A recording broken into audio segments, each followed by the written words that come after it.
জাতীয় জুলাই সনদ বাস্তবায়নের পদ্ধতি নিয়ে ঐক্যমত্য কমিশনের তৃতীয় পর্বের আলোচনাতেও রাজনৈতিক দলগুলোর মধ্যে ঐক্য প্রতিষ্ঠা হয়নি। সনদ বাস্তবায়ন পদ্ধতি নিয়ে দলগুলো তাদের আগের অবস্থানেই অনড় রয়েছে। এমন পরিস্থিতিতে রাজনৈতিক সমঝোতার আশায় ঐক্যমত্য কমিশনের মেয়াদ আরও বাড়ানো হয়েছে। সোমবার কমিশনের মেয়াদ আরও 1 মাস বাড়িয়ে প্রজ্ঞাপন জারি করা হয়েছে। রাষ্ট্রপতির আদেশক্রমে মন্ত্রিপরিষদ সচিব শেখ আব্দুর রশিদ স্বাক্ষরিত এ সংক্রান্ত প্রজ্ঞাপন জারি করে মন্ত্রিপরিষদ বিভাগ।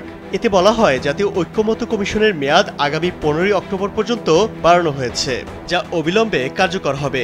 জীবন অবাক না করলে কে করবে? 28% মিল্ক ফ্যাটের অবাক করার সাথে ফ্রেশ মিল্ক পাউডার। জীবন অবাক করুক প্রতিদিন। এর আগে প্রধান উপদেষ্টা ডক্টর মোহাম্মদ ইউনূসের নেতৃত্বে গত 12 ফেব্রুয়ারি 7 সদস্যের জাতীয় ঐক্যমত্য কমিশন গঠন করা হয়।